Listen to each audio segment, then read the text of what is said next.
Today, I am beyond honored to introduce someone who's not just a guest, but a beacon of light who's reshaped how I see the world, Rudy Rochman. I won't bore you with the list of what he does. You'll feel that through his words soon enough. What matters is this. Rudy has had a seismic impact on my life.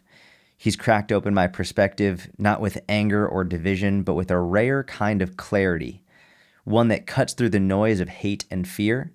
In a time when it's so easy to vilify the other side, Rudy does the opposite. He humanizes, he sees the pain, the history, the humanity in everyone, Israelis, Palestinians, all of us. And he dares to imagine a way forward that doesn't leave anyone behind. His voice isn't just essential, it's a lifeline. Because he's not here to widen the rift, he's here to pull us together, to remind us what's possible when we stop demonizing and start listening.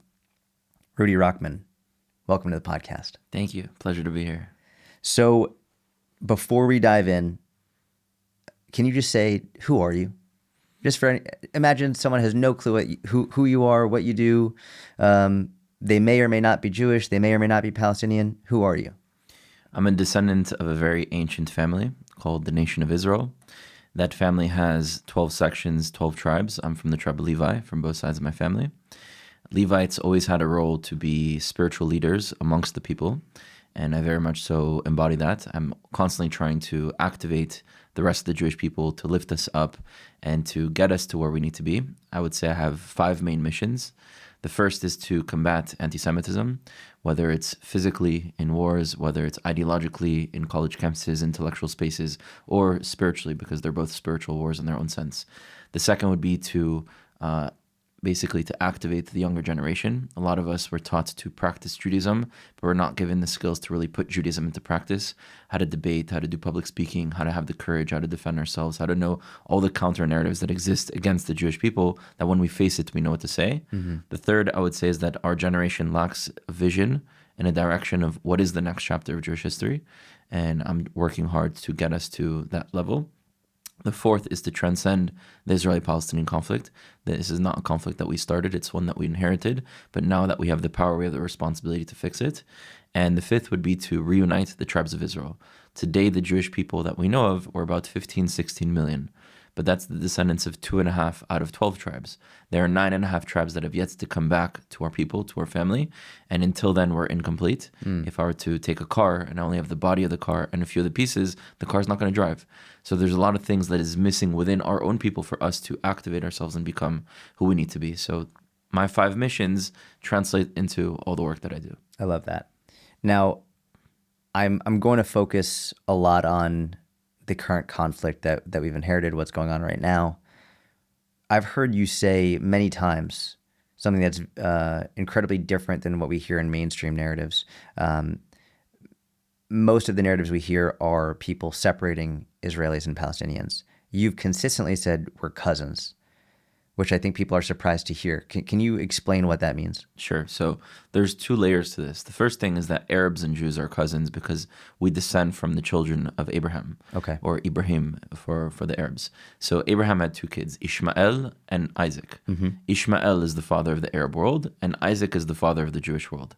And so we actually genetically, historically, linguistically, anthropologically, in every single way, descend from that same Semitic family, specifically descendants of Abraham, who both actually share the mission of Abraham, which was to bring oneness to this world. Not everyone has to become one particular religion, but everyone has to realize that we're all a part of one experience. Mm-hmm. And anything dividing us from that connection to that oneness is something preventing us even from connecting to each other. And that's the mission of Ishmael and Isaac that is combined and that is united. Now, when it comes to Palestinians, we're even closer cousins to them. Because if you look at Palestinians, a large percentage of Palestinian ancestry are actually Jews that were converted to Islam and Christianity and Arabized over time, and now they're part of this identity called Palestinian. If you do genetic testing, about 60% of genetic tests reveal that Palestinian ancestry comes from the Jewish people, 60% of their DNA. If you go to places that are ancient Hebrew villages, like Yatta, Yafo, Haifa, Safed, Sfat, Shechem, what is Nablus today, Jerusalem, Hebron, Jericho. These are all ancient biblical cities that really existed, and Jews always lived there at all times. Today you have sometimes half Arab, half Jewish, like in places like Haifa, or places like Shechem, Nablus, which is fully Arab, fully Palestinian. If you look at the genetics of the Palestinians living there, 90% of their DNA shows that they descend from the Jewish people. So with Palestinians, it's not just that we're Arab and Jewish cousins, we're even closer cousins to them. And we don't really realize how close we are. And if we did realize that, then we'd find a way to come together. And I think the narratives are usually told that, from the Palestinian Arab side that's anti-Israel, oh, the Jews are a bunch of fake white people from Europe, kick them out. And then from the Jewish extremist side, it's like, oh, the Palestinians are a bunch of foreign Arabs who came and took in a land. And we're kind of mirroring the same rejection that it's not like we were born thinking this way. We were taught to think this way. And so, yeah, there is a lot of critiques to be had on both sides, for sure. But we need to also realize that there is no future where either population disappears.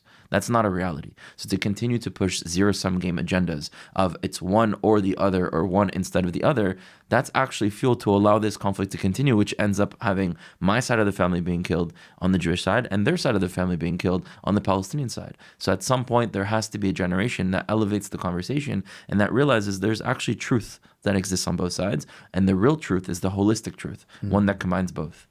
I wrote a large question down. I'm going to read it because I was very deliberate with writing this. I want to say, Rudy, when I reached out to you to have you on my podcast again, because you came on, must have been over a year ago now or so, it came just after it came to light that Shiri Bibas and her two young sons, Ariel, who was 4, and Kfir, who was 10 months, they were murdered by Hamas. And when that came to light publicly, there was a lot of justifiably intense anger within our community.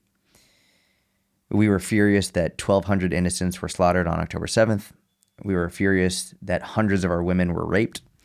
We were furious that 251 innocents were taken hostage and many murdered in captivity. But we were hoping and praying for Shiri and Ariel and Kfir to return home. And when we realized that they had been murdered by Hamas, it felt like a breaking point for our people, many of whom became very dark. You, however, you continued to shine light in that moment, as you do every moment that I see you. You chose to honor Shiri and Ariel and Kfir in a way I didn't see anyone else do.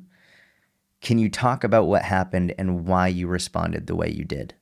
Of course. So obviously, as a Jew, first and foremost, it's very painful to hear every time that a Jew gets killed. And on October 7th, I was there. My unit was taken out of our civilian life and brought back as reservists. On October 7th, I was sent to Kfar Aza, one of the hardest hit communities. I witnessed the horrible things that Hamas had done. The amount of bodies that I'd seen, it's like you can't even count after a certain amount.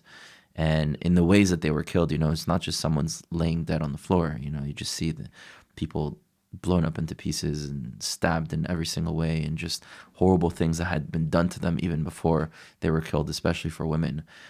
So it's definitely not something in any way easy to see, and it's something that hurts very much so. But we need to remember not to become Hamas. And Hamas views the entirety of the Jewish people as the source of the problem, and the response to their suffering, which is legitimate, is to inflict pain and suffering and death onto the entire other side. And we're not like that as Jews. We shouldn't become like that. Now, I think we should live our lives like King David. King David was strong and ruthless against his enemies, but at the same time was extremely compassionate and empathetic towards those who weren't. Now, not all Palestinians are enemies. Not all Arabs are enemies. Not all Muslims are enemies. There are many, unfortunately, that have been radicalized, that have been indoctrinated, that have been told that the reason for why you suffer, contextualized, is because Israel exists, and the way to end that is to attack Israel. I understand the very short math that they've gotten to such a conclusion, but this is a symptom. It's not the source of the problem. Now, the pain that we have, sure, we need to understand that there's a consequence. If you let Hamas exist, it will continue to kill you. And what you need to do is to remove Hamas completely, to free both the Jewish side and the Palestinian side from Hamas. But that doesn't mean we need to then translate that and to consider every single Arab, every single Palestinian, and every single Muslim as a source of the problem, because then you're doing exactly what Hamas is doing. And that would be the greatest win of Hamas. The greatest win of Hamas would not be how many Jews they're going to kill, but how many Jews they change and turn to become like them. And unfortunately, that's a lot of what we've seen during October 7th, after October 7th, and specifically with the Biba's children and with the mother having been killed, because it really hit a nerve on a lot of the Jewish people. We found out that other people had been killed before, but them particularly was someone that, a lot of people connected to. And, they have a right to mourn, and I also had a right to mourn. But in that moment, when I saw the Jewish people turning to darkness, I realized that this is the moment that I have to use my voice and even put my mourning to the side and my pain to the side, and realize that in this moment, we need to not let it go a little bit too far. And a lot of people were saying things that, you don't even recognize. This is not how the Jewish people act. And there are many lessons that we have even in our own culture, right? We look at Sodom V'Amorah, right? The city that was destroyed by God because it was so vile. And even Abraham was saying, if I can find 10 tzaddikim, 10 righteous people, 10 innocent people, and God said, I'll let you rescue the city, and it doesn't happen. Unfortunately, wasn't able to find it. It was destroyed. But I know personally more than 10 innocent people that are living in Gaza, let alone many thousands, if not hundreds of thousands of innocent people that are living in Gaza that do not subscribe to Hamas. I mean, recently we just saw a few days ago a huge protest in Gaza, which was one of the first. There's been a few, but one of the first where people are out to the streets calling out Hamas. We need to understand that we're not living in the same reality. Us as Jews, as Israelis, even in Israel or out, we have the ability to say whatever we want. In fact, I don't know of an Israeli that doesn't criticize the Israeli government. That's not the same for the Palestinian society. Palestinians do not have freedom of speech. They cannot speak out against the Palestinian Authority or Hamas. If they do, there are consequences. They go to prison, they get tortured, they get killed, they disappear. And so, of course, those who are against what happened on October 7th or against Hamas or against terrorism in general, they can't say anything. If they did, they would disappear. So we're looking at it as, oh, well, why don't we hear from them? We don't hear from them because we have the power to allow them to speak, and we don't use it to free them, right? If you look in Judea and Samaria in the West Bank, if a Palestinian attacks a Jew, the IDF goes, finds that person, arrests him, and there's justice. Even if they live in Area A and Area B, that Israel doesn't have jurisdiction over there. Because Israel creates a level of justice that if you go and attack a Jew, there's a consequence. But if a Palestinian attacks another Palestinian, Israel does nothing. So a lot of Palestinians that I know that I've worked with, that even I've done videos and I have to blur their faces and change their voices to protect their identity, they tell me, we're ready to stand up, but you need to give us a back. You need to give us support. You need to allow us to be able to use our freedom of speech, because if right now I said what I wanted to, I'd disappear the next day. And I have a family. I have a responsibility. I can't just go and do that. So we have these expectations of them, acting the way that we do, but they don't have the same freedoms and liberties that we do.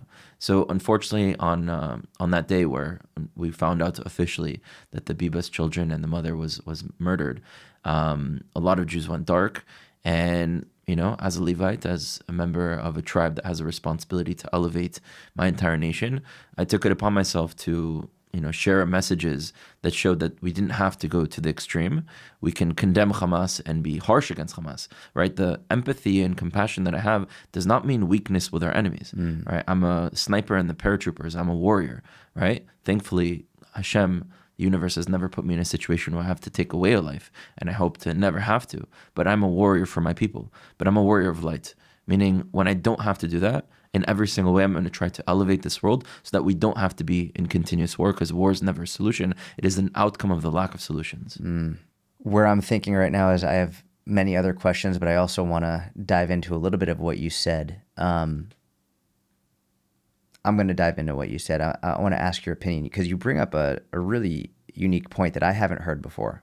And I consider myself, I like to consider myself at least relatively knowledgeable on this topic. And you bring up a point I've never even considered. Palestinian attacks a Jew in the West Bank. Israel goes in, arrests the Palestinian, there's justice. Palestinian attacks a Palestinian. Israel does nothing. Now, obviously, there's more nuance to this. Israel doesn't have control over every aspect of the West Bank. Is that why you think that Israel wouldn't go in? Is it because, well, it's against their own people, they have their own government, the Palestinian Authority? is it in Israel's mind? Is it we're not going to go in and serve justice among someone who is not an Israeli citizen, who is under a different government, or like what is that to you? Why do you think Israel isn't going in and trying to serve justice when it's not against its own people?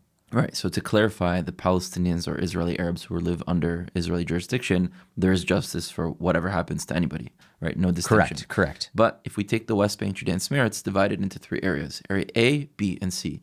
A is completely controlled by the Palestinian Authority. It's where the majority of Palestinians live in the West Bank. Area B is mostly agricultural land. It is controlled by the government of the Palestinian Authority, but by the military of the Israeli government. So there's security-wise, it's under Israel, but legal-wise, in terms of law, it's with the Palestinians. And Area C is fully controlled by Israel, which is where you have Jews that live in Judea and Samaria, the West Bank. Now, most of the terrorist attacks are coming from Area A that Israel has no jurisdiction over, but it needs to defend its own citizens. Yeah. And the Israelis who live in Judea and Samaria, the West Bank, are Israeli citizens. And if there is an attack, they have to go and protect them. Now, if a Palestinian attacks another Palestinian, they're not Israeli citizens. They're not under the jurisdiction in terms of the land. And Israel kind of says, okay, Palestinian Authority, you have jurisdiction here. You deal with that. Right. I understand from a legal perspective to come to the conclusion, but we need to realize that we have the power in this land. With the power comes the responsibility. And unfortunately, we're not acting like King David in either of the two aspects. We're weak against our enemies. Why did we wait for October 7th to get rid of Hamas? How many times did we go into Gaza, go out? How many times did Hamas shoot rockets at us, do suicide attacks, kill Jews every time they can, stab people? Why are we waiting to remove our enemies? There should be no Hamas. There should be no Hezbollah. There should be no enemy of Israel, not in our land, not next to our land, and not anywhere in this world. But then we also don't do the other part. We kind of look at the Palestinian problem as like, oh, well, you can't blame the consequences of the wars that were waged by the surrounding Arab countries on Israel. And then on top of that, you guys have denied every single peace accord. You guys have rejected any option of having communication. You guys are radicalizing your population. So you suffer the consequences of your actions. That's the mentality. And although that is true, that these are the consequences of things that have happened, with the power comes the responsibility to fix. Now, I'm going to share something from the Jewish perspective. There's a lot of Jewish wisdom in our ancient teachings. And I'm going to speak about it in a way for the viewer that doesn't know these ancient teachings to understand. There's a great rabbi named Rav Kook, who was one of the first chief rabbis of Israel. And he makes the comparison of the Israeli-Palestinian conflict with the story of Isaac and Ishmael, the two children of Abraham, and their relationship. So Abraham was a great man. He was a revolutionary man, tzaddik, a righteous man, and at some point you need to have a son, to have an heir, to have that continuation of the people that you've created. And Sarah, his wife, was barren. She could not have children. And so Sarah tells Abraham, you should take on another wife so that you can have a child. And that's where he takes on Hagar, and Hagar gives him the child Ishmael. Ishmael is the firstborn. Now, for 13 years of Ishmael's life, he's the only son of Abraham. He's the one. He's the prince. He's the progeny. He's the next one in line. And imagine how many people are going like, wow, you have some big shoes to fill. You're going to be a great man. And that's a lot of ego boost for a child that's their only worldview, especially as a child. Whatever you're experiencing is your only worldview. You don't really think of anything else outside of the experience that you're facing face to face. Then all of a sudden the impossible happens and Sarah has a child. It's so impossible that the name Isaac means in Hebrew to laugh, because when Sarah heard that she was pregnant or that she was going to have a child, she laughed. So much so that the name of Isaac is Yitzchak, which means to laugh. So the impossible happens and Sarah has a child. And now all the attention shifts to Isaac. Now Isaac is the one, he's the next one in line, but he was just a baby at the time. He didn't even recognize it. And Ishmael, what does that do to him? He's jealous. Like, what do you mean? I've been here for 13 years. I've been doing this. All of a sudden, you're just going to take that away from me? That's an injustice that's happened. And what does that turn? That turns into jealousy and hatred and resentment against Isaac. And what Ishmael starts to do is he tries to spiritually put down Isaac. There's that like cartoon where you see someone with an apple and there's like a bow and arrow and they hit the apple. That's actually from the story of what Ishmael was doing to Isaac. Ishmael was using Isaac as target practice. He was trying to get him to do spiritually wrong things, to bring him down, to elevate himself and to prove, no, I'm the worthy one, not him. Now, obviously, Sarah sees this as a mother, is not going to put up with it, and says Ishmael has to go, and his mother. So Abraham complies, and he sends out Ishmael and Hagar. Now, they're in exile. They're no food, no water, in the desert. There are miracles that happen to them because God was protecting them as well. But in that situation, there's more resentment. Oh, not only did he take my place, he caused me to be kicked out and for us to be treated as if we're nothing. I used to be a prince and now I'm like out here like about to die without food and blah. So there's so much resentment being built and built and built and built. And that causes Ishmael to turn a little bit savage. He was chopping off heads. He was like very into like killing people, was very angry, was very upset. But there's also great things that Ishmael had. He had a silver tongue. He had an ability to create large armies, to gather people behind him. He had certain strength. Now, on the side of Isaac, which was just born, he never chose to be in this situation. He never said, hey, I don't want my brother to be the leader. I don't want my brother to be... He was just a kid, right? But Isaac also has certain qualities about him. He has gvura, courage, and he has chazon, the ability to have vision. But he's also extremely introverted and no one listens to him, which is funny because if you look at the Arab world, they have the crazy ability to communicate and gather large armies, and the Jewish people can only speak amongst themselves and no one's listening to us. So the same characteristics are still existing amongst our population. Now fast forward to the end of the story. You have Abraham who dies. And finally, now this is much later, they're both Isaac and Ishmael are adults, they're even older in their age, and they finally come together to bury their father in Hebron. And there's tension. Are they going to fight? Are they going to kill each other? What's going to happen? And Ishmael comes to Isaac and says, you go first and I will follow you. And we're like, wait a minute. The two people that wanted to kill each other, more so Ishmael towards Isaac, all of a sudden are making peace. And from that moment on, they actually had unity and were able to use both of their strengths to fulfill their father's mission, which their father knew the only way they can fulfill it is together. The Jewish people on their own cannot fulfill the mission. The Arabs on their own cannot fulfill the mission. It's both together that unlocks each other to be able to do that because they both have their own strength and only in a united way can they actually achieve their goal. Now, what happened that all of a sudden you have a reality where there's hatred and a reality where there's acceptance, coexistence, and mutual work together? There's something that happens in the parasha in the Torah where Sarah dies. The moment that Sarah dies, Isaac, the first thing that he does is he goes to his father and he says, you need to bring back Hagar. I know that the only woman that can fill the void that you've just lost with my mother is Hagar, and I'm giving you the blessing for it. Now, Ishmael, that is like, wait a minute. The person that I thought, now he's much older, right, more mature, the person that I thought was the source of all of my pain, took my honor from me, is now the one restoring my honor, is now the one fixing my situation. And on top of that, I know how much his mother didn't like my mother. And the first thing he does when his mother dies is he does this selfless act without ego because he recognizes that this is more important for his father. Maybe I didn't know him all these years. And I hated him so much, but he was just born. It wasn't really him. And what we learn is that only when Isaac fixes the problems of Ishmael, even though he didn't create them, does that allow this psychological prison that he was in to be unlocked and eventually for him to unite with Isaac. So the comparison with Israel today is what we see. Isaac is born, Ishmael is kicked out. Israel is born, Palestinians get kicked out. Isaac never wanted to kick out Ishmael. Israel never wanted to kick out this family politics that happen on both sides. And what we see is that Ishmael hates Isaac. Many Palestinians hate Israel, see Israel as the source of the problems, see Isaac as the source of all his problems. Eventually, we know in the end we unite. But the key to our unity is not the death of Abraham. The key to our unity is realizing that Isaac has the power and has the ability to fix the problems even though he didn't create them. And that's exactly what we need to realize. We didn't create the problems of the Palestinians, but today we have the ability, thus the responsibility to correct it. And when we look at Palestinians that are suffering in the West Bank, Judea and Samaria, in refugee camps by the hundreds of thousands in Lebanon and in Jordan, dying by the thousands in the Syrian civil war, suffering in Gaza by the millions, we didn't create that. But we have a responsibility to fix it.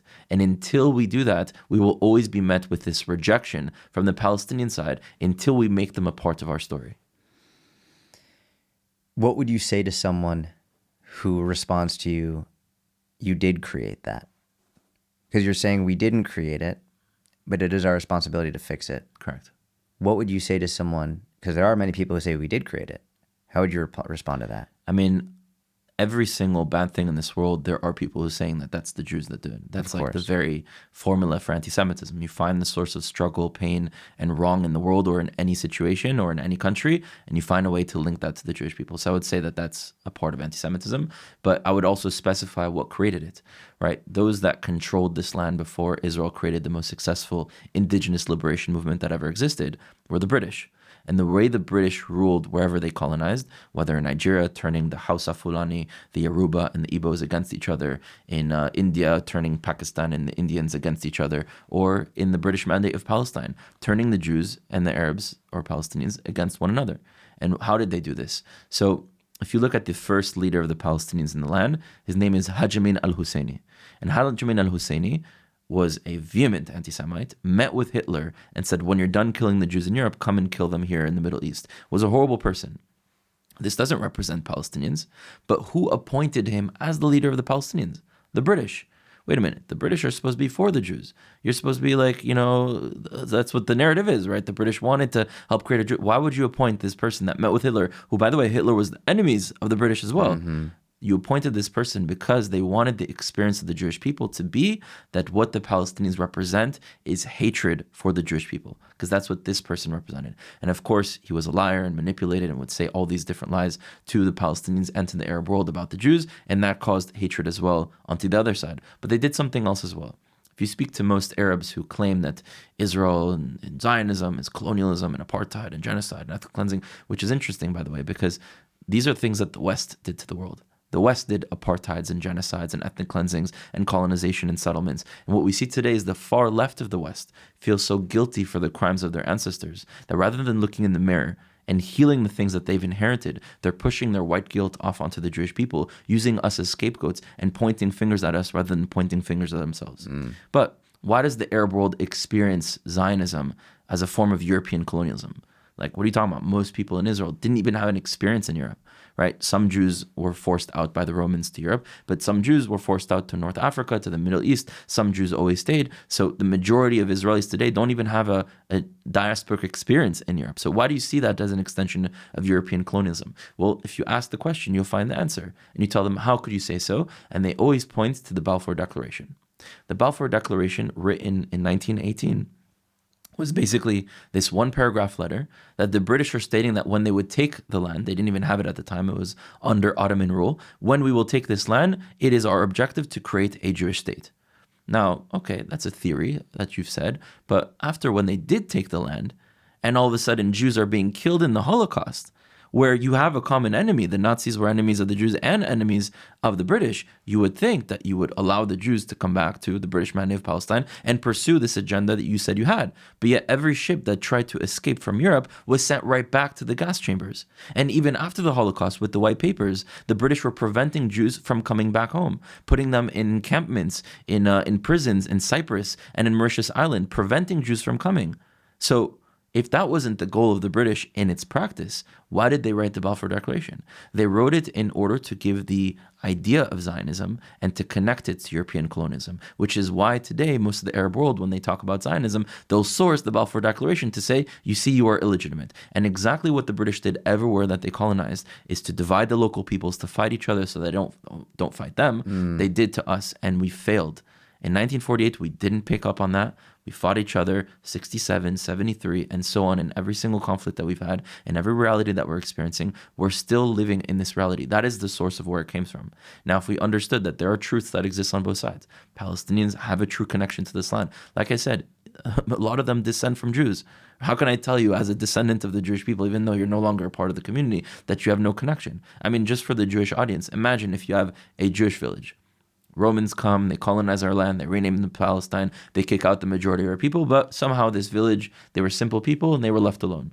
Then all of a sudden Christianity and Islam comes and they forcibly convert people out to different religions, and to protect themselves, to survive, they converted out. There were harsh times during the Ottoman Empire and other times before for a Jew to be a Jew in this land. And so they decide, we have a few children that were already killed for being Jewish. Let's just be Muslim, let's just be Christian, and then it won't do anything.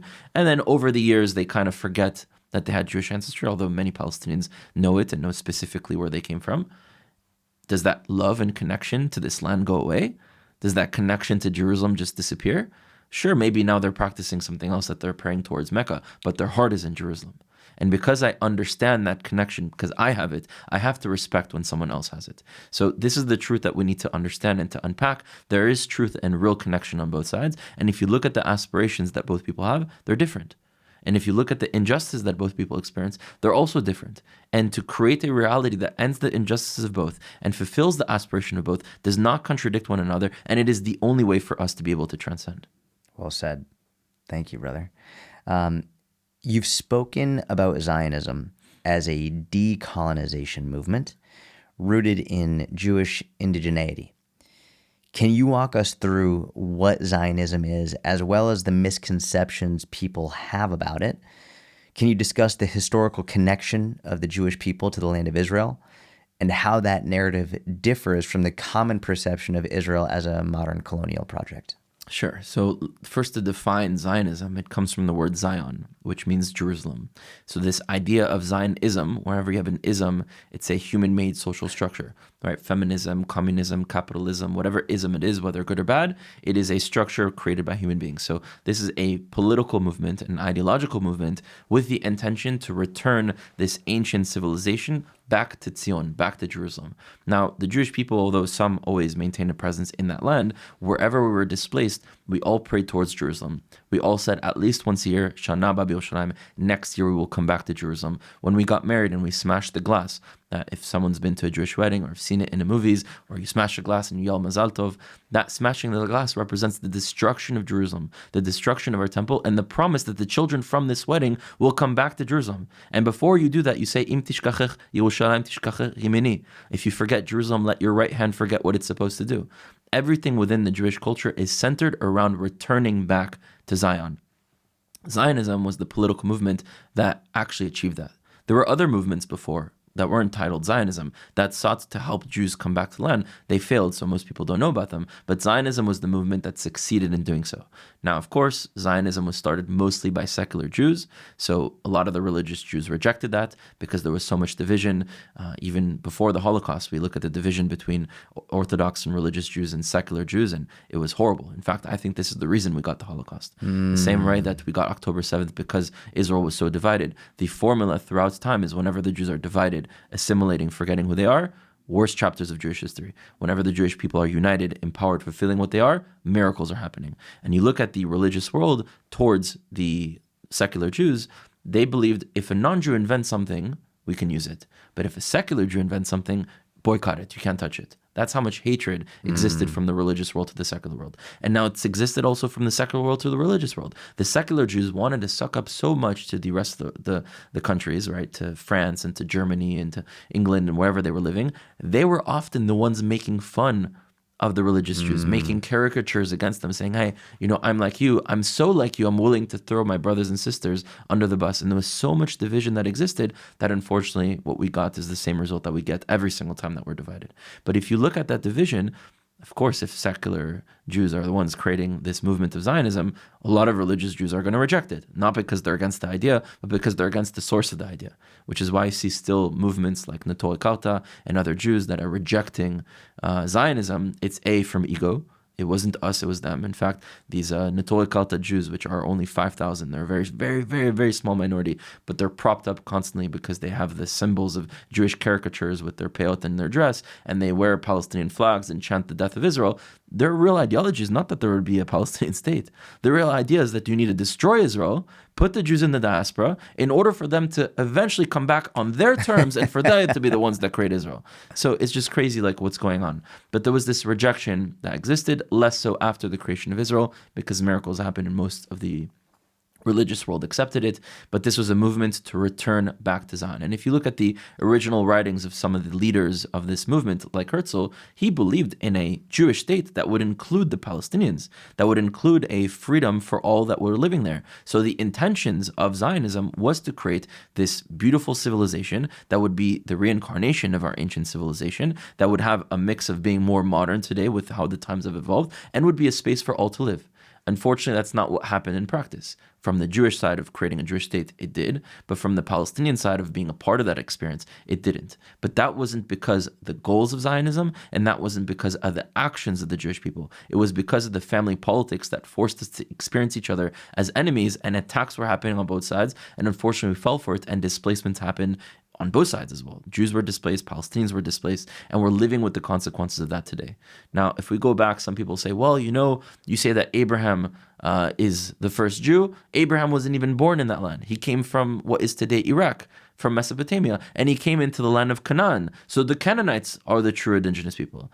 And every time someone brings this up, I was like, okay, if you're going to use the Torah, you have to use the whole Torah. Correct. You can't just pick and choose, skip many pages and start over there. Let's start a little bit before. If you're going to use that as a legitimate source, then you have to use the whole source. Right. I use historical evidence. There's not historical evidence for Abraham, so I'm not pulling up Abraham. I'm pulling the archaeology. I'm pulling up the genetics. But if you're going to use Abraham in the Torah, let's do it. Hello, we are the keepers of the book. We are the people of the book. So let us use that. First of all, the Canaanites, okay, there's no actual evidence that they existed, other than a stone tablet that was found in Egypt that mentions them amongst other peoples that were living in the region. There's no other mention of Canaanites, who they were, where they were living, when they were living, how they were living, how many, what they looked like, nothing else other than this inscription in a stone that they existed, didn't say where, didn't say when, didn't say how. So the only way that one would even know that this is the land of Canaan that Abraham goes from is from the Torah.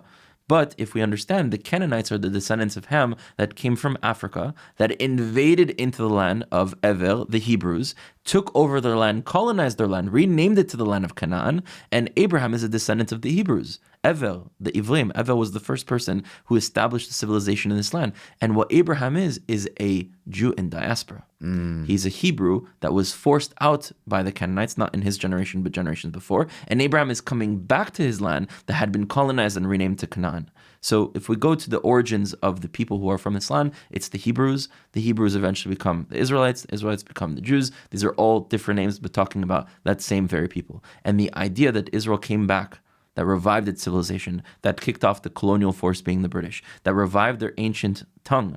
They decolonized their tongue, bringing back Hebrew, and created a model of light and success to all minorities and indigenous peoples around the world, is the reality of Zionism. But Zionism is incomplete, because we have yet to really establish a reality here that includes all of the peoples. And I understand why Palestinians reject Zionism, because they're not included in it. And a lot of Israelis are like, well, okay, what about the Israeli Arabs that have amazing lives, that have the right to vote, they have, great situations, education, opportunities, they become doctors and lawyers, they don't even have to do the army, and they can get all these benefits from the country. A lot of them still reject Israel. And I explain to them, it's like, okay, I always ask them, where do you live? And let's say it's a Jew that's living in the East Coast. I'm like, okay, imagine you're living in the East Coast and you have full equal rights, respected as a Jew, all is good. But the Jews living on the West Coast don't have equal rights and are suffering. Would you be okay with America even though you have a good life? No. You're not okay with America until all Jews experience it that way. So many Palestinians cannot accept Israel until all Palestinians can experience Israel in the way that they would desire, which is one with dignity, with justice, and with equality. That's a great way to put it. Thank you for that. How would you summarize the historical experience of the Palestinian people, particularly in relation to the establishment of Israel in 1948 and their subsequent wars? What do you think is most misunderstood about their story by the world, and as well as Jews and Israelis? So Palestinian doesn't mean a nation like we're talking about the Jewish nation, because for them, a Palestinian is more someone who's a descendant of this land and has had a Palestinian experience. So for them, in their definition of a Palestinian, you could be a Jew and be Palestinian. You could be a Christian, be Palestinian. You could be Muslim, but Palestinian. For us, you can't be anything else but a Jew. We're a nation. We're not a group of people with an experience that is connected to a name because that was the name of the land for the past 2,000 years. So if we look at what Palestinians are, let's go back to the origins of where this name even comes from. The Romans, 2,000 years ago, colonized the land of Judea, forcibly expel the majority of the Jews, enslave many of them into Rome, bring a lot of our warriors as gladiators to fight to the death for their entertainment, and many Jews are dispersed. You still have a population that exists there, but their colonization went from taking the land of Judea and renaming it to Palestine. Now, why did they choose this name? The former enemies that the Jewish people had before the Romans were the Philistines. Now, in Hebrew, it's called Plishtim. They were from the island of Crete today, what is today Greece. This was pre-Greek Empire, and they were a polytheistic nation that had many different gods. They had this fish god, and they were basically the Vikings of the Mediterranean. Raped and pillaged and took, and eventually they find themselves in what is today Gaza, that was then also called Gaza, and this is where they establish an outpost, and they're terrorizing the Jews or the Israelites at the time. And there's fighting and fighting and fighting. Now, fast forward, eventually King David solves this problem. There's no more issue with the Philistines. There's no more issue with Gaza. Gaza is made as a part of Israel by King David. Fast forward, when the Romans conquer our land, in order to insult us, they renamed our land by our greatest enemies, that was the previous enemies. It's as if someone were to take a house of a Jew and name it Hitler, right? Because they know that that would offend them. So they renamed our land Palestine as an act of colonization and humiliation. And by the way, the Plishtim meant invaders.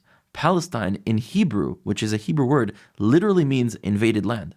And they took other things like the city of Shechem, which was one of the great cities of the Hebrew civilization, and they renamed it to Neapolis, which in ancient Greek means new city. Now, in Arabic, you don't have P, so oftentimes they say B instead of P. So Neapolis became Neapolis, which is why today it's called Nablus. Nablus is actually the mispronunciation of the colonized name of the ancient city of Shechem. And so you have this colonization that takes place. This is pre-Islam. This is pre the Arabs that spread out from Arabia. This is pre a lot of those things. Now, after the Romans, you had the Byzantine, you had different Arab caliphates, you had the Ottomans, you had the British, and eventually you get to Israel. But in that time, this land was always called Palestine. It was a region. It was not a country. It was not a state. It was not a kingdom. It was not a civilization. It was a region amongst vast other empires that was always referred to as Palestine because that was the colonial name that was given by the Roman Empire when they colonized it. And you have a lot of different peoples who start moving in. Right, you have Arabs from different lands, you have Cherkessim, you have Bedouin who move in, you have all sorts of different minorities, and some of them keep their own communities, some of them mix with the local Jews that were there, some of them convert to Christianity, some of them convert to Islam, and for 2,000 years they have an experience that this land was called Palestine, especially those that converted out and didn't identify anymore as Jewish people. They're not reading our texts. They're not learning the stories. They're not doing the holidays to remember that this land was the land of Israel, that next year in Jerusalem, all these different things. For them, it's like, okay, we still love Jerusalem as a place because we never lost that connection to go there. And we still love this land, but for us, it's called Palestine. So for 2,000 years, for a lot of local peoples that were living there that are native to this land, for them, it's called Palestine. Now, in 1948, when Israel was reestablished, for us, bringing back the name is important. A, because this is our real name, and B, because Palestine was the colonial name that means invaded land in our language and also was forced onto us. But they don't have that memory. They don't have that experience. So all they know is that this land was called Palestine. And because they didn't fit into the Zionist project, not due to the intentions of the Zionist project, but due to the consequences of other things that happen unrelated to our intentions, they cannot accept it. And the only other name they can call themselves, they don't really see themselves as from Arabia. That's not their homeland. They see themselves from here. And they can't call themselves Israelis. They're not a part of Israel. What are they going to call themselves? Palestinian. And it's actually the most authentic way to call yourself because that's what you had experienced for 2,000 years as your name. So you have this group of people that are Palestinian, that there's many different tribal differences that exist amongst each of them. You know, you don't have to be from the same nation to be a Palestinian. It is the name of those who have this shared experience and this true, deep connection to this land. One day, we'll be able to merge this experience together as one, and it doesn't matter what anyone calls themselves as long as we can live with our aspirations, which the non-negotiable aspirations for the Jewish people is full economic, political control over this land. Jerusalem is our capital, and the third temple is built. There is no negotiation for that. Now, for the Palestinians, they also have non-negotiables. Freedom from the river to the sea, full equality and dignity where we live, and right of return. Now, these ideas are currently in conflict, because if you are to have freedom from the river to the sea, that everyone has the same rights, and you were to have a right of return, which doesn't mean every Palestinian will return, right? You have 5.4 million Jews in America, they're not all returning. But if I were to tell the 5.4 million Jews in America, you cannot return, they would all have a problem with it. So the idea of a right of return doesn't mean every single Palestinian is going to come back, but it means every single Palestinian that wants to come back should have a right to come back. Now, if that's a non-negotiable for them, the same way Jerusalem being the capital of Israel is a non-negotiable for me, how could we create that without having very clear problems, which is a demographic problem? If you have all these Palestinians included, how could you maintain a Jewish majority and have a democracy at the same time? And B, a cultural problem, which unfortunately today, the reality is that so many Palestinians have been indoctrinated and contextualizing their suffering into thinking that the source of all problems is the Jews and we need to be against Israel. You can't do that. So if we're today at A, and that reality where we transcend and we fix it is at C, we have to get to B. And I think we need to address both problems separately. The demographic problem. First of all, like we said earlier, the Jewish people today, the 16 million that we are, we're the descendants of 2.5 tribes. There are 9.5 tribes that are a part of our people that have yet to come back, which is a huge part of my work, is to bring their stories back to the consciousness for us to find the solutions in bringing these populations back. Now, of course, the Rabbanut has to be involved, and we have to figure out, do we have to do Giyur or Giyur l'chuma, all Jewish terms of talking about how to reintegrate our population. That has to be figured out. But their descendants, the 9.5 tribes, today are 500 million. Now, not all 500 million are identifying as Jews. Many of them were converted and lost their identity. About 20% of them are identifying as being a part of the family of Israel. Some religious, some not religious, just like our side of the family. And about half of them want to make Aliyah. So we're talking about between 20 to 50 million people that would be returning to the land of Israel. Which is the size of New Jersey. Right. But really, Israel is also Jordan. Yeah. So, and most Jordanians are Palestinians, and they would want to live in a reality. So eventually, I do think that Jordan would become a part of this situation, which would benefit both peoples, because we all want to see this land that's united. And Jordan is a made-up country by the British that basically took the Hashemite kingdom. If you look at what is today Saudi Arabia, it was once Arabia, and the Saudi and Hashemite family fought each other. The Saudi family clearly won. That's why it's called Saudi Arabia. The Hashemite family gets kicked out, and the British trade assets that the Hashemite family had for giving 3/5 of the British Mandate of Palestine and creating this made-up country, Jordan, for which the monarchy there is illegitimate, is foreign, and is not treating the Palestinians well. There's still hundreds of thousands of refugee camps. And if we were to recreate our home, and I'm not even talking about like biblical Israel, I'm talking about historic Israel. Correct. You dig in the land in Jordan, there's Jewish artifacts. Correct. There's tribes of Israel who live there. So in terms of space, there is solutions for space. But if we're talking about demographics, if Israel was able to do the right thing, which is to bring back the tribes of Israel, not to deal with the demographic problem, but because they have every single right to live in our land, just like we do. Because if the situation was reversed and we were still suffering in the diaspora and they had come home, we'd expect them to recognize us, to help us, to save us, to give us back materials and resources that maybe made us lose Torah and things along the way. If we did the right thing, which is all in Hashem's plan, then we wouldn't have a demographic problem anymore. We would still have the cultural problem. The way to shift the culture is to shift the experience that Palestinians have with Israel. First of all, like King David, wipe out your enemies. Completely. Not, we'll go in and we'll go out and we'll trade like 1,000 terrorists for like 100 hostages. Like, we have to be stronger in our land than we've been.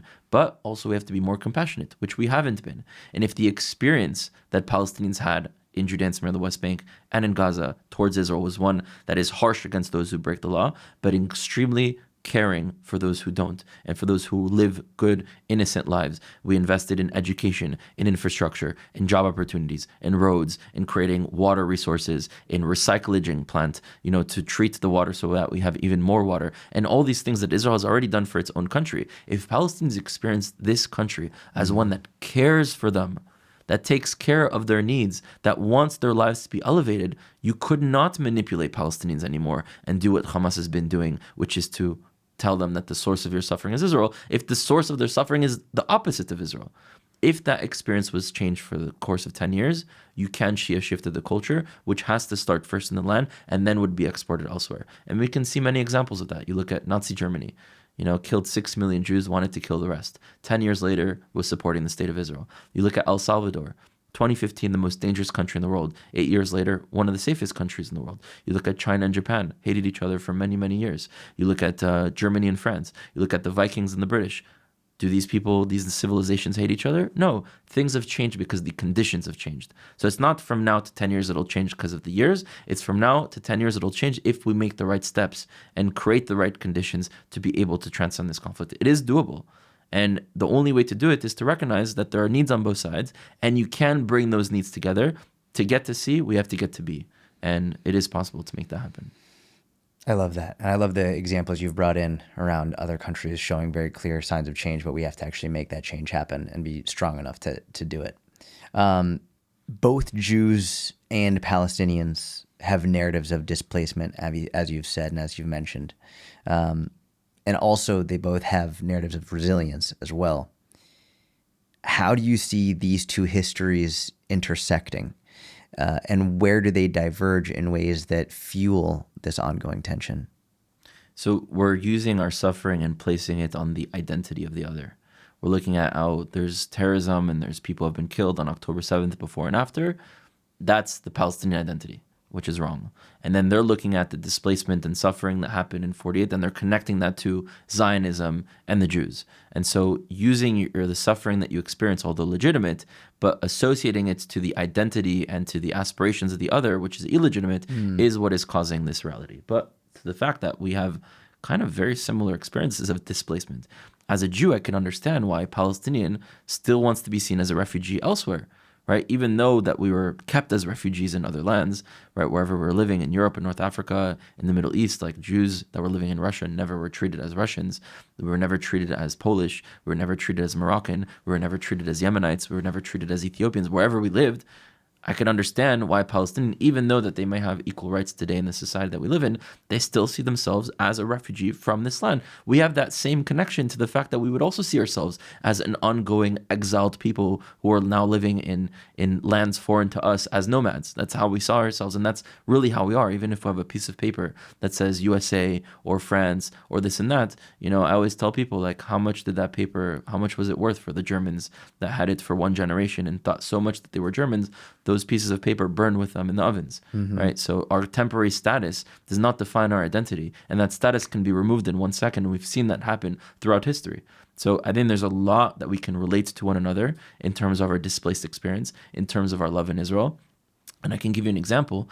I'd often go to Miami because that's where I grew up. And one time I came back for a good friend of mine's birthday. We went to one of these bars in Miami, and I see this man coming in. I can tell he's Palestinian. Like I just can tell.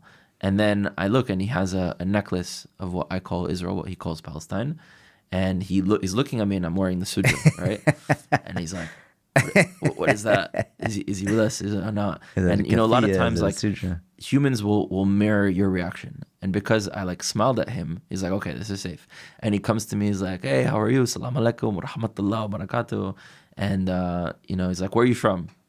And I was like, I'm from the same place you're from. He's like, oh, you're from Palestine. I was like, I call it Israel. He's like, oh, that's messed up, bro. And all of a sudden he goes back. I didn't say anything wrong, but the immediate reaction is Israel, Zionism, right. Jew, associated to negativity. And he takes a step back and changes his demeanor. I was like, what did I say that was wrong? I call it Israel. You know that we are Bani Israel. Even in the Quran, it says that. I come from this land. We always know it as Israel. There's several mentions of Israel in the Quran. There's not one mention in the word Palestine. And I have no problem with you calling it Palestine. This is a land that both of our ancestors come from, that both of our descendants belong to.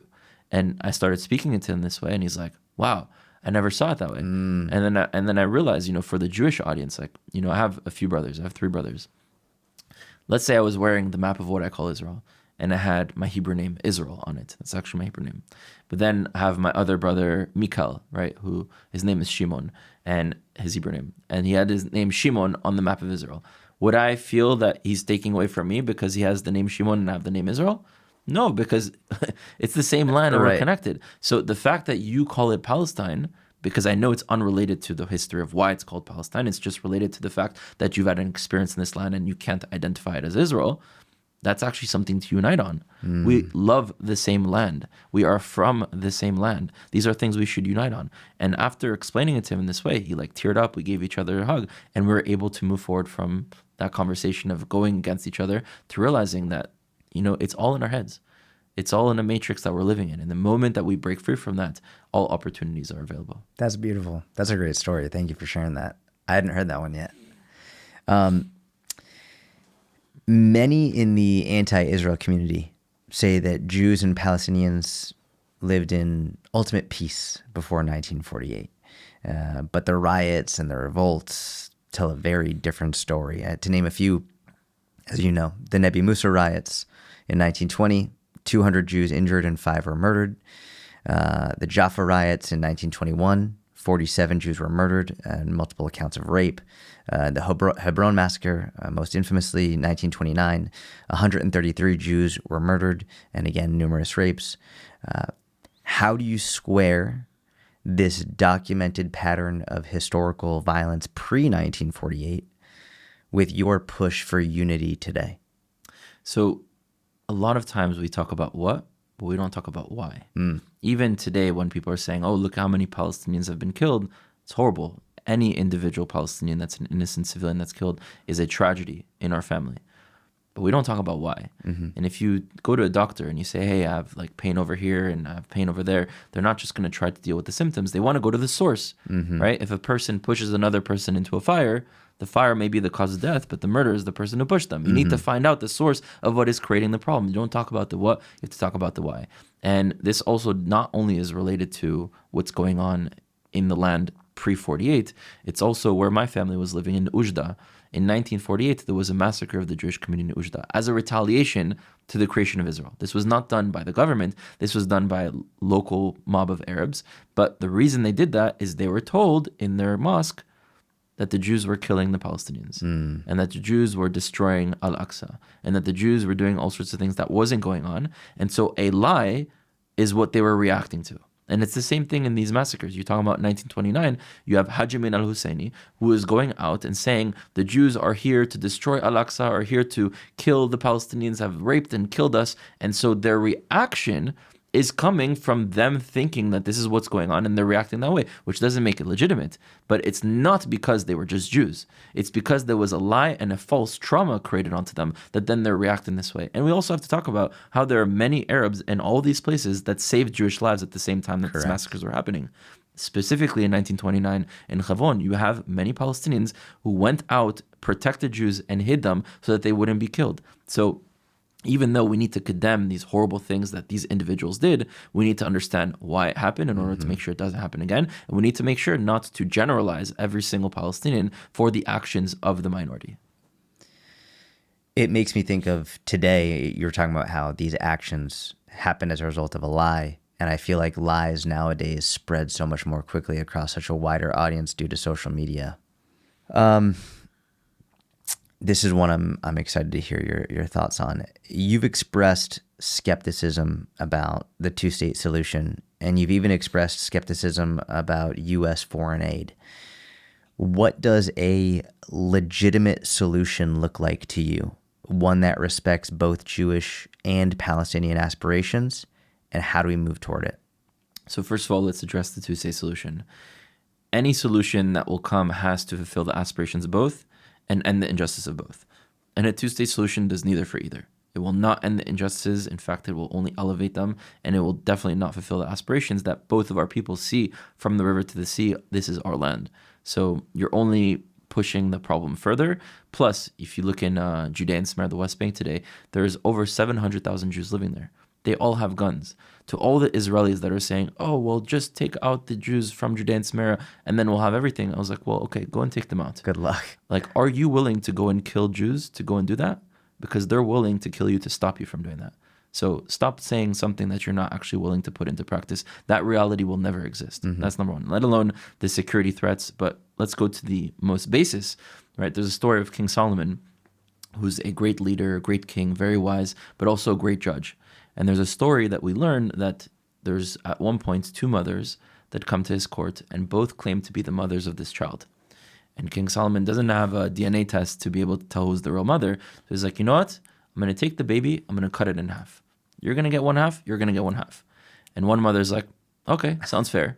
And the other mother's like, actually, no, it's not my baby, it's her baby. And that's how King Solomon was able to see who the real mother is, because the real mother would never cut her baby in half. And if this is our land, cutting it in half shows that you're illegitimate, shows that you don't understand the value of this land, because this land is our soulmate. It is the soulmate of our people. It belongs to our ancestors. It belongs to our descendants. And no piece of it shall be cut or can be cut, especially Judea and Samaria, which is the heartland of the Jewish civilization. Correct. You know, we haven't been speaking about for thousands of years of Tel Aviv and Kfar Saba and Herzliya and Ra'anana. We've been talking about Shem and Shiloh and Bethlehem and Hebron and Yerushalayim and these places that are really the center of who we are in our civilization. So those are the many things. Now, I did describe earlier what a future reality would be. And I don't even call this a one-state solution. I call it a one-civilization solution. Because a one-state solution implies taking the current political form that we have in Israel, this British parliamentary system that doesn't even work for Jews, right? There's complete division between the right and the left. There's complete short-term thinking rather than thinking on the long term. 100 years from now, we're thinking in the next election cycle or in the next election, which can happen any moment with the break of the coalition. And so there's a system that doesn't work. And to say one state is kind of saying, oh, this system will be extended. And I think there are many different creative ways. There could be federation-style systems. There could be something completely different that's created with a one civilization reality that focuses on achieving the aspirations of both and removing the injustice that both experience. Now, when it comes to the U.S. foreign aid, which I'm very much so against, it's not because money is being given to Israel and then do what you want with it. It's actually never money. It's credit. And that credit goes to only being, it's like you have a gift card. And that gift card, you go online to the gift card U.S. shop, and that is only U.S. weapons. And there's a deal. If you're going to use this gift card and get U.S. weapons, then you cannot sell weapons to any other country without our authority. You cannot buy weapons from any other country without our authority. And you have to limit your production. So let's say in the 80s, Israel had the Lavi program. We wanted to create our own fighter jet. America came and quickly shut that down. Why would America shut that down if they care about us? What they want to do is to make Israel completely dependent on the U.S. military-industrial complex in order for us to be told to them when to stand up, when to sit down, when to jump, and how high. And that is a toxic relationship.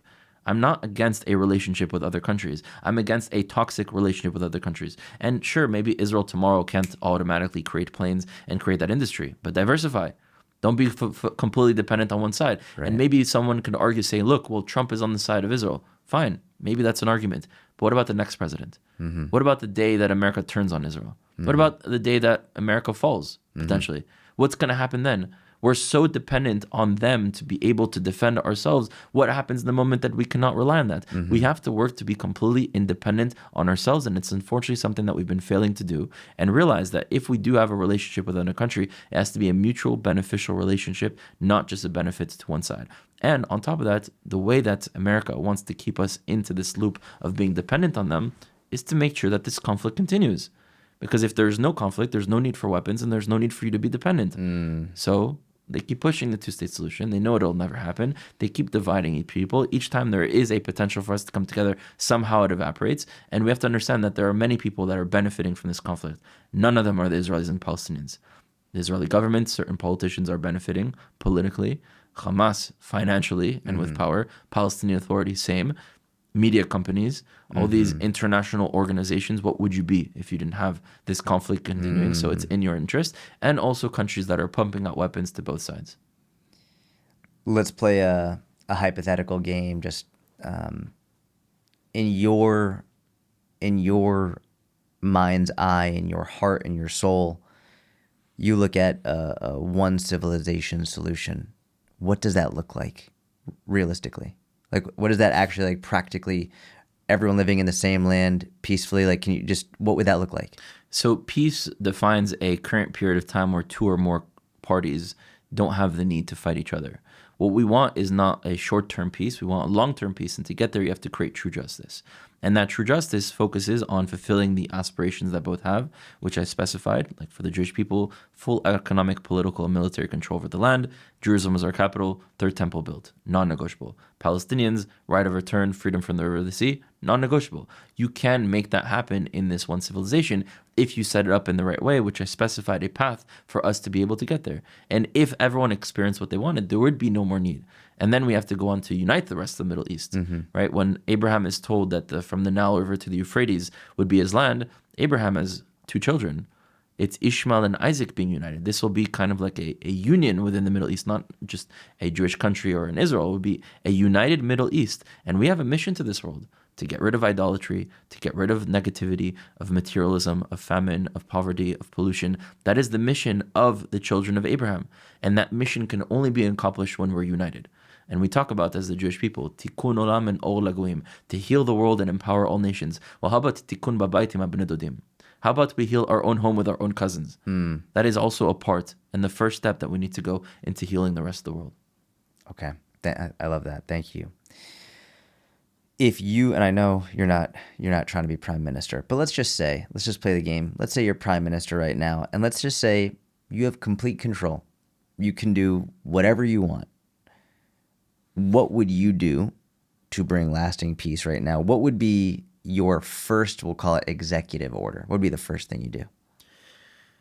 Dismantle the government. Dismantle it. Okay. Absolutely. Create a new system that actually works for the population, which is why I have no interest in becoming prime minister or going into a position of power in the Israeli government. It's because the system in itself is a corrupt system that will never work. You have to create a system that works for the peoples. Now, of course, we've evolved from having monarchies to democracies and representative governments. I'm not saying we need to go backwards, but who says we can't go forwards? Right? The illusion of democracy that we have, or you get to choose the president, you get to choose the prime minister, you get to choose, but all the options are bad. Like, what do you get to choose? You get to choose the choices that are given to you. It's not really a choice, right? Who said that we can't evolve to create something that's better than that actually represents the people? Even in Israel, when you have the left or the right, you have to choose one. The right cares about security, economy, national identity. The left, they care about human rights, minority rights, animal rights, pollution. Who said that those things contradict? We're being told that this is the box that you have to vote for because these are the values you might care more about than the other things, but that doesn't mean that there isn't truth on the other side. So the system that we have in Israel is one based on division and is one based on short-term thinking because we have a parliamentary system where you have 120 seats. So for a party to be in power, they have to have a majority of at least 61 because there's so many opinions amongst the Jewish people. The largest parties maybe have like 20 seats. So that larger party has to go to the other party with 10 seats and 5 seats and 3 seats and 10 seats. And they have to create a coalition and say, hey, what do you want? You want to be the head of the defense ministry? Okay, give me your seats. You want for us to invest in something? Okay, give me your seats. And they've made so many deals once they've become their current that they have their hands tied behind their back, that they can't even do the things that they want to do. And the moment that one of these parties removes its power, like that, new election. Let's say you have 62, a small coalition. You don't have a true majority. You have a little bit of a majority. A party with 2 seats that represent this much of the Israeli population can make a new election and has so much power over the person that it's in charge. We've built a system that does not work for Middle Easterners. It might work for Europeans that are very homogenous in their thinking. The Jewish people are the opposite of homogenous thinking, and it doesn't work for the Jewish people. And so we need to create something that actually works for us. But I don't think that the change will come from the top down. I think the change will come from the bottom up. Since we're in the theme of using Jewish wisdom of our past to learn the lessons, the first king of the Jewish people was King Shaul, King Saul. And we're taught from our sages that he wasn't the best king. He was great for the economy, for the infrastructure, for the military, like Israel has been in its past 78 years. But he wasn't great to unite the people, which Israel isn't either. He wasn't the person that was going to lead us to the next direction. And we learned that the reason he wasn't great is because we wanted a king for the wrong reasons. All other nations had a king, thus we want to be like them. And because we wanted a king for the wrong reasons, we didn't get the right king. It is only when we evolve to wanting a king for the right reasons, of saying, no, we don't want to be like others. We want a king to be ourselves. We want a king to lead us to us become the people we need to be. And that's the moment we deserve King David. So when we created the state of Israel, all other countries, all other peoples have a country. We want a country too. We created it for the wrong reasons. Only when the people will evolve to wanting to have Israel for the right reasons will we deserve a government with the energy of King David, which we don't yet know what that looks like. But I promise it will be much more just and better for everyone in the world and better for the Jewish people. And I think it will be a model for other people to evolve. Like we went from, monarchy to democracies. We'll go to democracies to something even better. Moving topics a little bit, or a lot of bit, you've spoken about how Israel's security has been tremendous, especially considering how young it is since 1948. How do you think something like October 7th was possible? How do you think that was able to happen, considering the advanced level of Israel's security? So there are a lot of things that happened that day that people don't talk about. Besides a frontal physical, entering into Israel, there were cyber attacks. All the cell phone towers and the communication and the electricity was shut down, so people couldn't even speak to one another. It was Sukkot, Jewish holiday, Simchat Torah, Jewish holiday, Shabbat, also a time where a lot of soldiers leave to go with their families. So you had a minority of soldiers that were there on base at the time. Most of the soldiers had gone home to spend these holidays with their family. Also, every 3 months, units shift. So when I was in the army, there were 3 months on the border of Gaza, 3 months on the border of Lebanon, 3 months on the border of Syria, 3 months in Judea and Samaria, and you're switching. And it was right in the middle of a time where there was switching, so there's even less preparation. So there are a lot of things that just aligned itself in a negative way for this attack to be able to happen. But the real source of this is the division of the Jewish people. What we see before October 7th, Israeli nation at each other's throats. On Yom Kippur, the holiest day of the Jewish people, Jews fist fighting other Jews while they were praying. For me, that was an all-time low, and I knew something bad was coming after. And we can see that throughout, even if someone's not spiritual. Every single time throughout Jewish history, we're divided, we fail. We're united, we succeed. We became divided, the spiritual protection that we had evaporated, and we were open to being attacked. And actually, many Hamas terrorists that were captured on October 7th said the moment we saw Jews fighting each other on Yom Kippur, we knew that this was the moment to attack the Jewish people. Our enemies sometimes know us better than we do. Rudy, you said you were a sniper in Gaza, and actually we spoke a fair bit about it during our first podcast, which we'll link in the show notes. But you were first at Kfar Aza, and then I believe Khan Yunis. Yes. Are you willing to share what you saw and experienced? Yes, fighting tactics employed by both Israel and Hamas, but also the civilian and, more importantly, human side of it. What were your interactions with Gazan civilians like? You even said you have friends who are in Gaza. They're innocent. Can you discuss some of that, what you saw, what you experienced? So my unit was the first unit into Khan Yunis. When Israel started its entrance in the southern region of Gaza, that was that night that IDF went in. That was the night that my unit went in. You go in as like a triangle. At the peak of the triangle, you have tanks and some soldiers, and then you have the bulk of the soldiers. I was the soldiers around the tanks. So the first. There was no soldier that was there before us. The first thing that we saw is leaflets everywhere that were already a few days old. Like you can tell that the rain and the thing had made them a little bit crimply. And in Arabic, it stated that the IDF is going to enter, make sure to evacuate and leave now.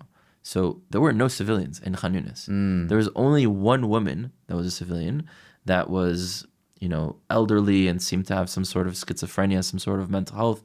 And she was like yelling and screaming. And we noticed that she was, not well. Of course, you need to be careful because sometimes people hide themselves and still commit acts of terror. I've known situations like that to happen. But we also don't want to engage and to hurt someone that shouldn't be hurt. And eventually, IDF came, they searched her, made sure there was no weapons, and they brought her in a car and they took her to a place where you had refugees. That was the only civilian I saw until the day before I left Gaza. Oh, wow. The only How long were you there? 2 months. 2 months, okay. Only thing that I saw is Hamas. Booby-trapped houses, tunnels coming out of everywhere. They've built the city for us to come in order to try to kill as many Israelis and to even try to kidnap as many soldiers as they could in that process. All I faced with was Hamas. I can't speak to other people's experience in other places, what they saw, what they didn't see. I can only speak to what I saw. The second civilian that I saw was a day before we got out of Gaza. Wow. And you have this maybe 50, 60-year-old man who's approaching our area where we had been already for 2 weeks, so they know not to approach our area. And he's approaching and, only Hamas comes our way. So we need to be careful, but he doesn't have any weapons. So again, you can't open fire. You're doing everything you can to prevent civilian casualties. No weapons that you can exactly. see. Yeah. So you need to be careful, but you can't also just open fire because that person's coming. Because really, in our intention, we're doing everything to limit the amount of civilian casualties. This man comes closer. The soldiers apprehend him. They search. He doesn't have weapons. And before they released him, my friend who speaks Arabic asks him a few questions. And he says, what do you do? And he's like, I'm a teacher for young children. He's like, oh, what do you teach? He's like, I teach Islam. And so my friend, for some reason, asked him, he's like, what do you think happened on October 7th? How do you feel about that? And his face lights up with a smile. And he's like, this is the most beautiful day in Islam, and I teach all of my kids that this is the most beautiful day that should be remembered. Oh my gosh. Now, this doesn't represent Islam or Arabs or Palestinians. There are many Israeli, Muslim, Arab fighters that were with me on October 7th, that were with me in Gaza, that were then with me in Lebanon, that fought side by side with me. This doesn't represent all the Arabs, all the Muslim, or Palestinians. This represents those that were in charge of the education, those who are in charge of the indoctrination, those that are in charge of how the culture acts. And for 2 months there, every other house that I went into, I found books, coloring books, textbooks, math books, science books, stickers of vilifying the Jewish people. Jews with peot, with fangs and blood coming out, saying that the source of all problems is the Yehud, the Jew. This is how you can stab a Jew. This is what you need to do. And this is showing how people are taught, how people are indoctrinated. Kids, coloring books, right? Cartoons, magazines. These are things of how they're taught. What do you expect one to get to in their conclusions if they truly think that the reason they suffer is because Israel existed and the way to end that suffering is to destroy Israel? It's a very simple, like, from this point to this point, how you get there. Us that has the bigger picture, we have a responsibility to realize, okay, they don't see the whole truth. Let's elevate them and show them the truth. Let's be a light where there's darkness. Let's heal this world where it needs to be healed. And I don't understand how we can see this problem and just condemn it. You know, you go to a doctor and you say, I'm hurt. The doctor's not going to say, get out of my office. The doctor, he or she is going to look and ask questions to find the source, and not just to deal with the symptoms, but to deal with the source of the problem. And that's how we need to relate to this issue, and we need to be able to repair it. And also, I didn't need to pull out 3 suitcases filled with Hamas propaganda that are in my storage now. I have all that information, all those books. I took them out for us to have proof. I didn't need to go to Gaza to know that this was happening. Right. We've known for years, over a decade, that this is what Hamas is doing. What were we waiting for? There has to be some accountability on our part. We need to free ourselves and our Palestinian cousins from Hamas and any faction that is seeking to divide us. This might seem like an off-topic question, but I'm a strength and conditioning coach. I'm a nutrition coach. I have many friends and family in the IDF, and I frequently try and help them with their strength and conditioning and with all of that. Can you talk about your physical preparation and training as a soldier and as a warrior? Like, what do you do? So the key in the IDF is that the 3 years that you have of service, that's really your training for the rest of your life, both in terms of understanding your capabilities physically, which I think most people think they have a limited capability, but we're capable of far more than we think.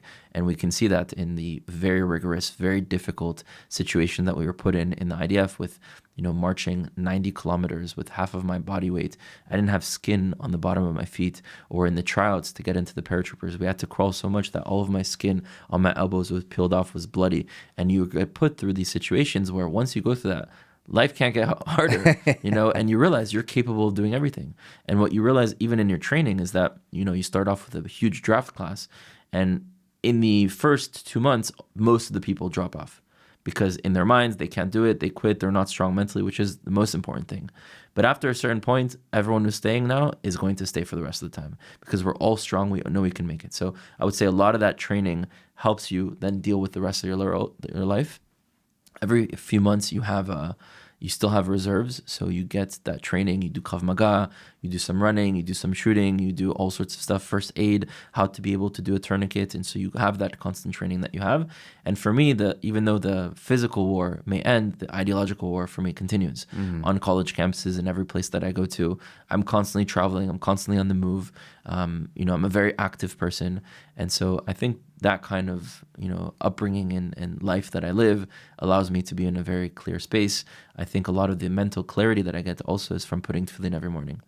And for me, when I put tefillin, the ancient meditation practice that the Jewish people have, connecting your heart to your soul and to your mind, I ask myself every day, what are the problems that I see? And I truly believe that every person sees different problems, and even if they see the same problem, they might see it differently. And the reason we see it differently is because this is our soul communicating to us through our eyes of this is what you need to go and fix. And we need to recognize that we might see several problems. Problems may be multifaceted. Problems may change. What you see as an 18-year-old is different in 30, is different at 50, and different at different periods of time. What we need to do is to use the skills that we have and work on acquiring more skills that we may not have and use that to fix the problems that you see.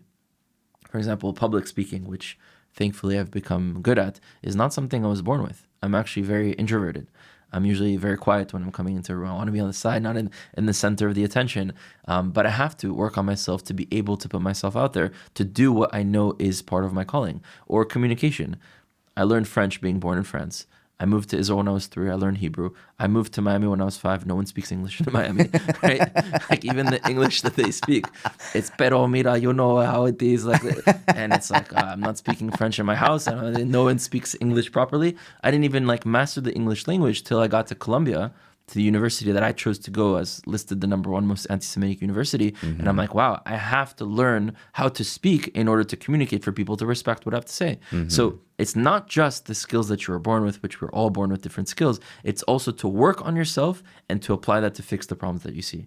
And I think when you live a life with purpose, determination, and you're constantly fulfilling that purpose, the mental health comes, the strength comes in your mental capability, and then a lot of the physical health will follow.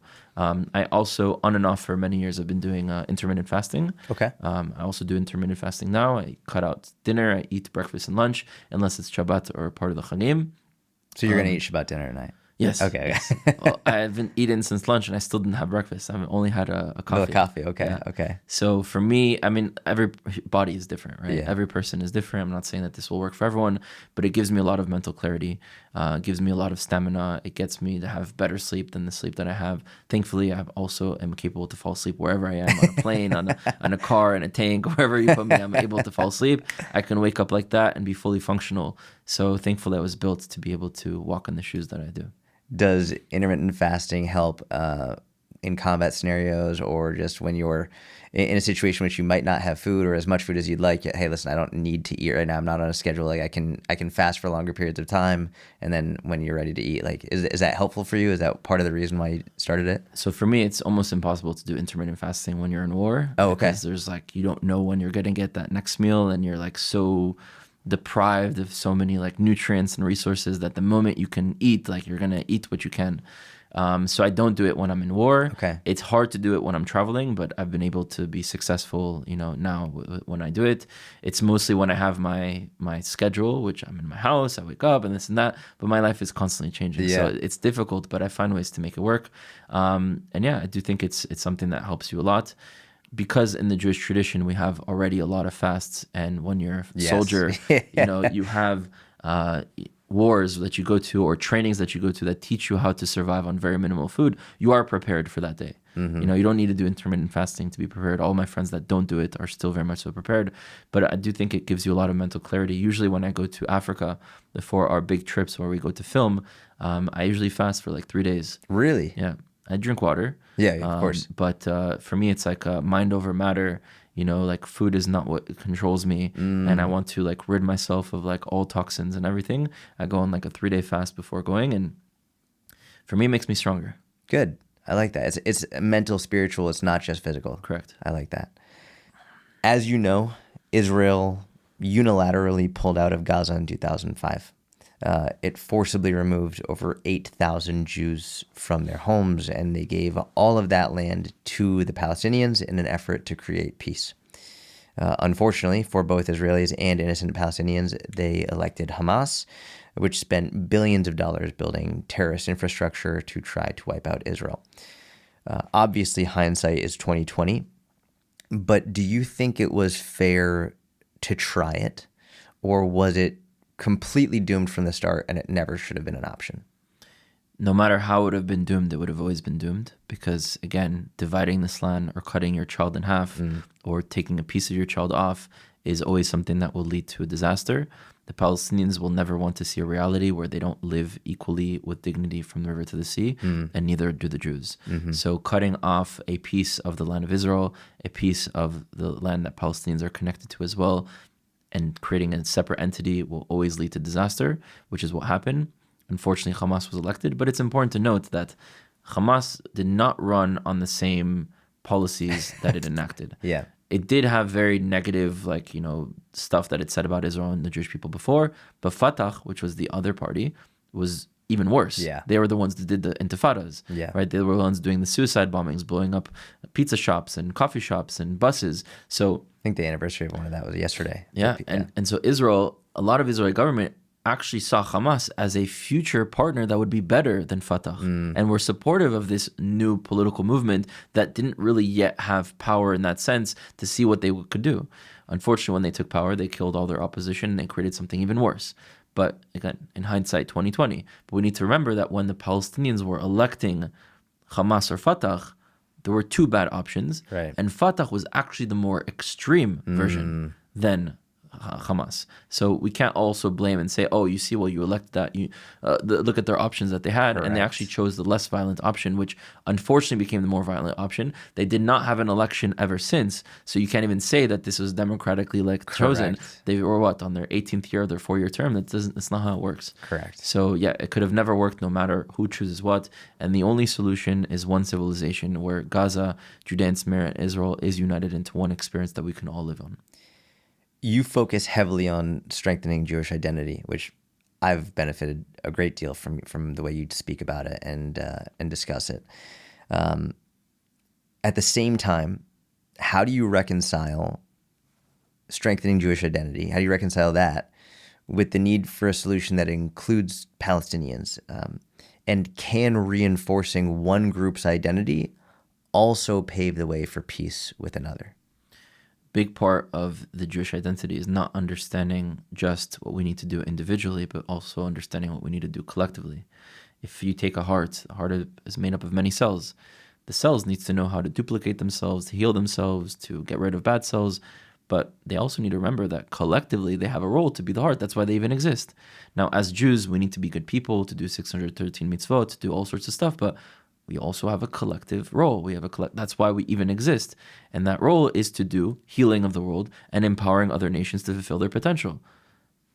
Of course, empowering in your own home before the rest of the world and your own cousins is a part of that. I do think when you go deeper into what it means to be a Jew, you then are able to help others as well, especially the Palestinians that we have in our land.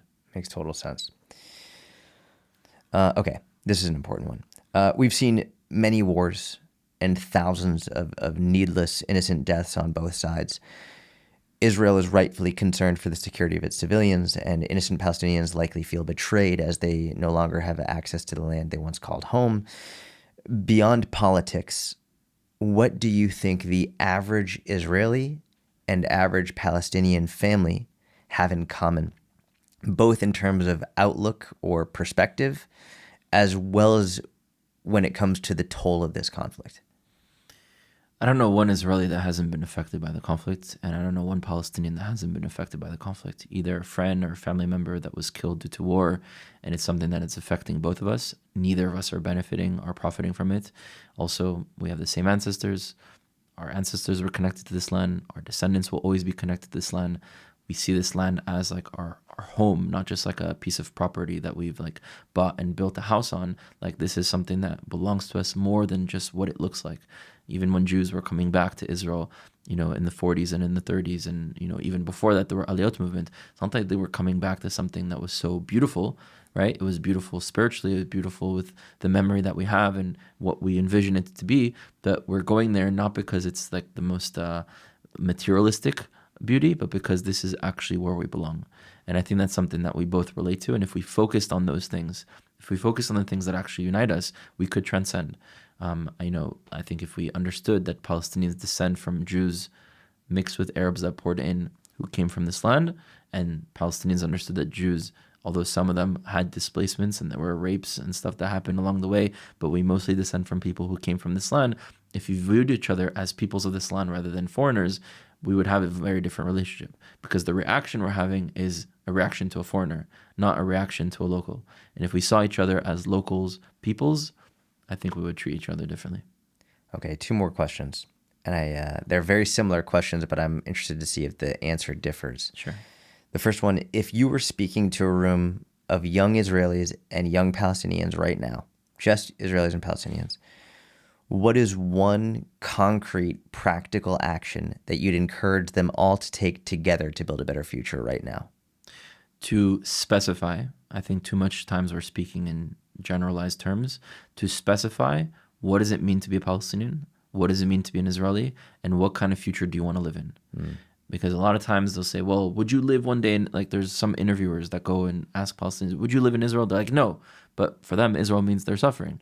Specify, if you lived in a reality where it doesn't matter the name of the land, but in that reality you have full equal rights, you had a right of return, you had dignity, would you live in? And they would say yes. So specify what you mean with your identity, and do not superimpose what you mean with your vision or with your identity onto the other, because they're actually different. Last question. If you were speaking to a room of people who are not Israeli, or not Palestinian, and they have zero direct connection to this land or the people, but they're invested emotionally. They've been paying attention. For whatever reason, they started paying attention. What do you think they should do, if anything?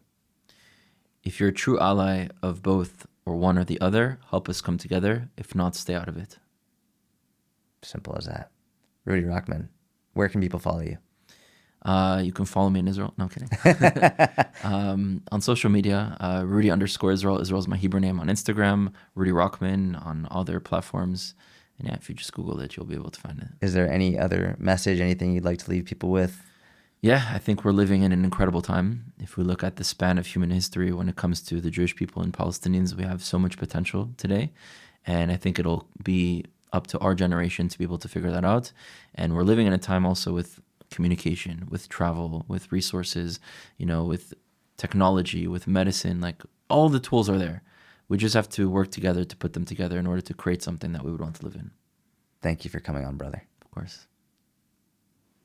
That's it. I almost forgot to do the sign off. Thank you, everyone, for listening. I hope you enjoyed the podcast. If you did, please leave a 5-star review on iTunes or Spotify or wherever you're listening. Thank you so much. Have a wonderful week. I'll talk to you soon.